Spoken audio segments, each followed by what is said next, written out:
आज मैं दिल्ली सुल्तानों के अंतर्गत दास प्रथा की चर्चा करूंगा। दरअसल दिल्ली सुल्तानों के अधीन दास प्रथा एक संस्था बन गई थी और बड़े विस्तार पूर्वक जो है दासों का खरीदा जाना, दासों को रखना, दासों का संरक्षण करना। जो प्रारंभिक दिल्ली के सुल्तान हैं वो स्वयं दास थे। अगर आप मूल रूप से बात करें ममलूक राजवंश में तीन प्रमुख जो सुल्तान हुए हैं, कुतुबुद्दीन ऐबक, इल्तुतमिश, बलबन, ये तीनों अपने प्रारंभिक जीवन में किसी न किसी के दास थे और दासता से मुक्ति के बाद ये दिल्ली के सुल्तान बने।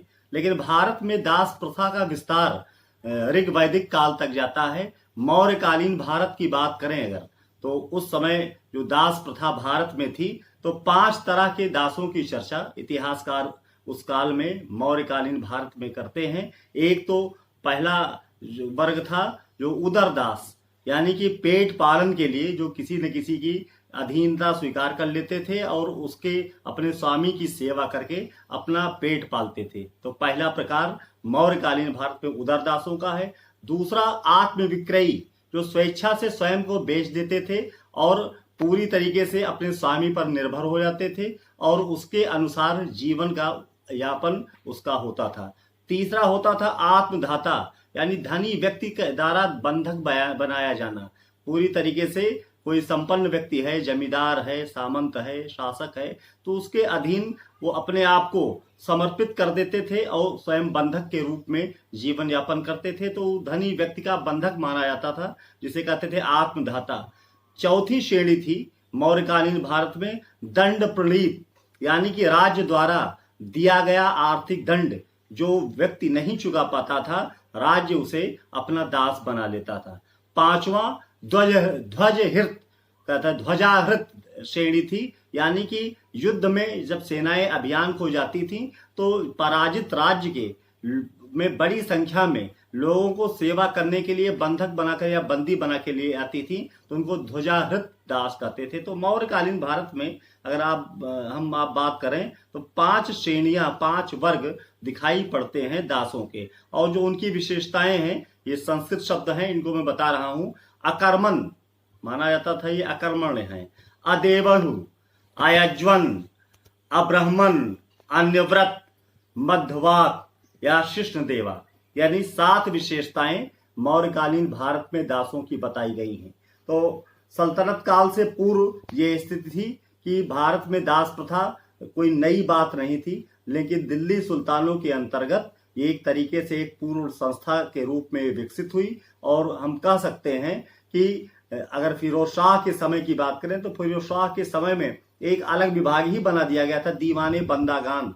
तो एक संस्था के रूप में दासों का विकास हुआ भारत में। और जो प्रारंभिक दिल्ली के सुल्तान थे, जैसा कि मैंने बताया कि अपने जीवन के प्रारंभिक दौर में, जैसे अगर हम महत्वपूर्ण सुल्तानों के अंतर्गत जो कार्य करने वाले प्रशासक हैं या बहुत बड़े सामंत हैं या सूबेदार हैं, उनकी बात करें तो मुइजुद्दीन गोरी, जिसने आक्रमण किया था भारत पर 1191-92 में, उसके बाद भारत में तुर्किश राज्य स्थापित हुआ था, तो उसका गुलाम था ऐबक, ताजुद्दीन एल्दौज, नासिरुद्दीन कुबाचा, ये सब उसके गुलाम थे।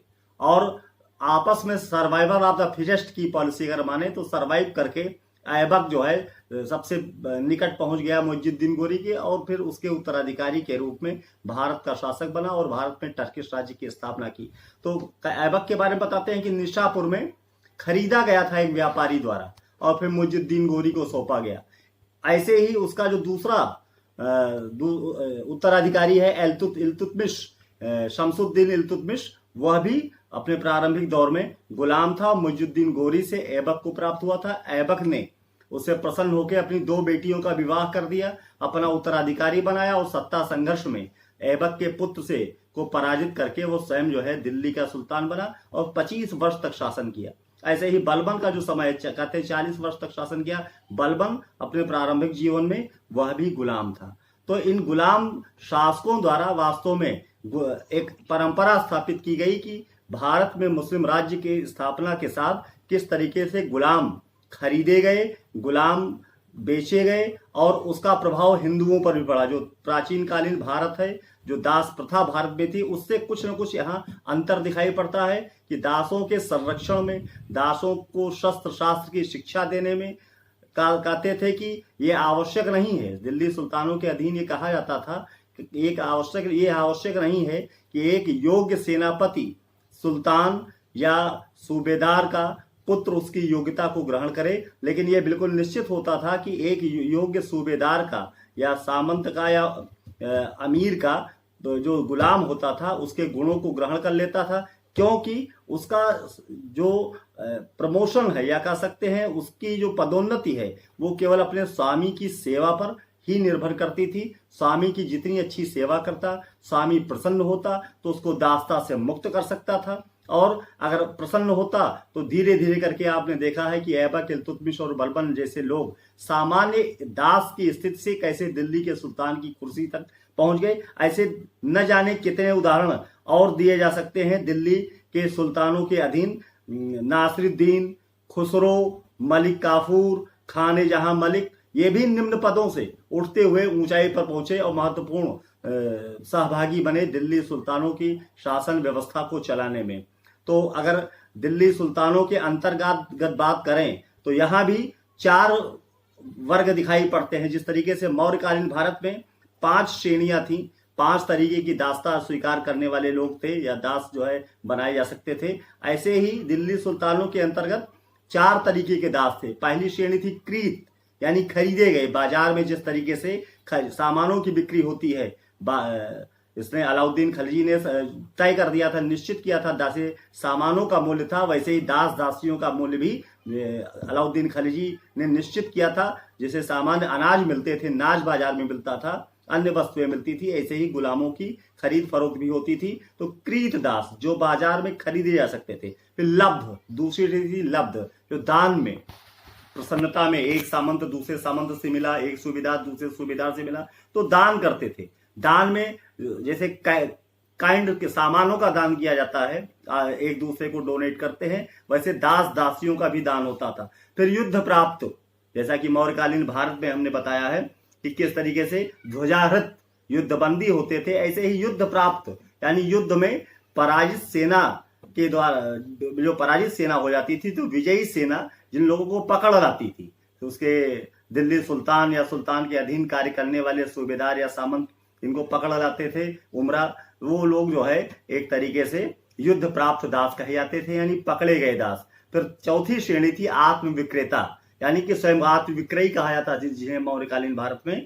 तो आत्म विक्रेता स्वयं को बेच देना, यानी कि अपनी आर्थिक व्यवस्था को या अपने को आर्थिक दृष्टि से सुरक्षित रखने के लिए या अपने उदरपूर्ति के लिए अगर बेच दिया तो जो है ये श्रेणी थी। तो हिंदुओं मुसलमानों में दोनों में इस तरीके का दिल्ली सुल्तानों में एक कह सकते हैं कि के अधीन प्रचलन में दिखाई पड़ता है। जैसे हिंदू स्वामी था वैसे मुसलमान स्वामी था, लेकिन यह परिवर्तन मुस्लिम भारत में स्पष्टतः दिल्ली सल्तनत के सुल्तानों के अधीन दिखाई पड़ता है। फिर मुक्ति का तरीका था, जो हिंदू था अगर अपने उससे दास से की सेवा से, गुलाम की सेवा से प्रसन्न होता तो कहते हैं कि सर पर पानी का घड़ा रखा जाता था, वो घड़ा फोड़ता था, पानी से नहला दिया जाता था पूरी तरीके से, और फिर चावल के दाने उस पर छींटते हुए कहता था जा, 3 बार कहता था जा तू अपनी दास्ता से मुक्त हुआ। तो इस तरीके से एक विधि विधान था, एक वैधानिक व्यवस्था कह सकते हैं, परंपरागत व्यवस्था थी जिसके अंतर्गत दासों को जो है दास्ता से मुक्त किया जाता था। जो मुसलमान था, स्वामी था, वो भी अपने दास को लिखित जो है अनुबंध पत्र तोड़कर लिखकर वो देता था और उसको दास्ता से मुक्त करता था। शमसे सिराज अफीफ कहता है सामंतों व अधिकारियों को आदेश दे दिया था फिरोज शाह ने कि आप युद्ध में जाते हो तो दासों को पकड़ो और जो है उनसे सेवाएं लो। कहते हैं कि 1200 कलाकार, आप सोच सकते हैं कि सामान्य कहाँ एक बात की जाती थी प्राचीन भारत में कि दास केवल जो है सेवा करेंगे, मालिक की सेवा करने के अलावा कोई कार्य नहीं, कलाकार हो गए। 12 आर्टिस्ट, 40,000 महल में काम करने वाले दास थे। फिरोज शाह के समय में शमसे सिराज अफीफ इसका उल्लेख करता है कि 40,000 महल में था और 1,80,000 राज्य में, जिनका एक विभाग ही बनाया गया था दीवाने बंदागान, इस तरीके के डिपार्टमेंट के अंतर्गत। यानी कि धीरे धीरे ये पूरी व्यवस्था थी जिसे शासन में अन्य विभाग थे, ऐसे ही दिल्ली सुल्तानों के अंतर्गत इनकी इतनी बड़ी संख्या हो गई थी, अर्थव्यवस्था पर इनका इतना प्रभाव पड़ता था, इनके रहन सहन पर, इनके पालन पोषण पर, इनको शस्त्र शास्त्र की शिक्षा देने में, इनको अन्य चीजों में निपुण करने के लिए प्रशासन पूरा ध्यान देता था। इनका स्वामी निश्चित रूप से इनके सुख दुख का ध्यान रखता था, इनको यूं ही छोड़ नहीं दिया जाता था। शायद इसीलिए तरक्की करते हुए महत्वपूर्ण स्थानों तक पहुंचे थे। कृषि दासों में वृद्धि हुई, खेती में सहयोग देने वाले, जमीन के साथ उनकी भी बिक्री होती थी। कोई लैंड बेच रहा है तो उसके साथ जो अंतर्गत जो दास हैं, गुलाम हैं, वो भी उसके साथ जमीन सेल डीड के साथ वो बिक जाते थे। ये स्थिति की दास भूमि से संबंधित भी हुआ करते थे और कृषि दासों की संख्या में वृद्धि हुई। महिला दास व्यक्तिगत जो है आकांक्षाओं की पूर्ति के लिए स्वामी दासों की खरीद, जैसे सामान खरीद लाते हैं बाजार से, खिलौने खरीद लाते हैं, उस तरीके से महिला दासों को खरीदा जाता था। व्यक्तिगत मनोरंजन का साधन भी ये दास हुआ करते थे। भारत, आप अगर इस बात पर ध्यान दें कि इनका प्रभाव क्या पड़ा, अगर इस पर चर्चा मैं करूं तो आप ये देखेंगे कि इस्लाम की वृद्धि में बड़ा भारी सपोर्ट मिला। एक मुसलमान स्वामी ने अगर 100 दासों को खरीदा तो 100 दासों ने इस्लाम को कबूल किया, क्योंकि स्वामी का धर्म ही स्वीकार करने के बाद वो उसके साथ सरवाइव कर सकता था। तो इस्लाम के प्रसार में बहुत बड़ा सहयोग मिला। और अमीर खुसरो जैसे लोग दास दासियां रखते थे, कहते अनेकों दास दासियां थी। इब्न बतूता आया था बाहर से और उसने 4 महिलाओं दासियों से विवाह किया, फिर चारों को दास्ता से मुक्त कर, चारों को जो है फिर तलाक भी दे दिया। तो 4 विवाह की ये अवसर उसको प्राप्त हुआ। विदेश से आया हुआ एक मूरिश यात्री, जिसे यात्रा वृत्तांत किताबुर रहला में लिखा है, इब्न बतूता मोरक्को निवासी था। वो भी आकर 4 महिलाओं से विवाह करता है, दास के रूप में खरीदता और उससे विवाह करता है और फिर जाते वक्त उनसे तलाक दे देता है।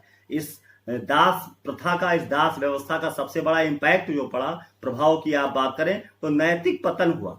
दिल्ली सुल्तानों के नैतिक पतन में आप निश्चित रूप से जानिए कहीं न कहीं सैन्य शक्ति पर इसका प्रभाव पड़ता है। अगर ऊपर का अधिकारी, अगर ऊपर का सूबेदार या उसके अंतर्गत काम करने वाले जो लोग होते हैं, कहीं न कहीं उसका अनुकरण करते हैं। अलाउद्दीन खिलजी कहता भी था कि निश्चित रूप से राज्य कर्मचारियों को ईमानदार और चरित्रवान होना चाहिए, क्योंकि साधारण जनता या सामान्य कर्मचारी उनका अनुकरण करते हैं। तो यह सावधानी नहीं बरती गई थी। नैतिकता का जो पतन है वो बहुत बड़ा कारण बना था दिल्ली सुल्तानों के पतन का, जो चारित्रिक पतन था, अनेकों दास दासियों को व्यक्तिगत सेवा में रखना। और दूसरी बात, जो आर्थिक दबाव था वो दिल्ली की अर्थव्यवस्था को बुरी तरीके से क्षतिग्रस्त किया था। आर्थिक दबाव ने बहुत बुरी तरीके से अर्थव्यवस्था को जो है डैमेज किया और अमीरों ने अनेक दास दासियां रखी।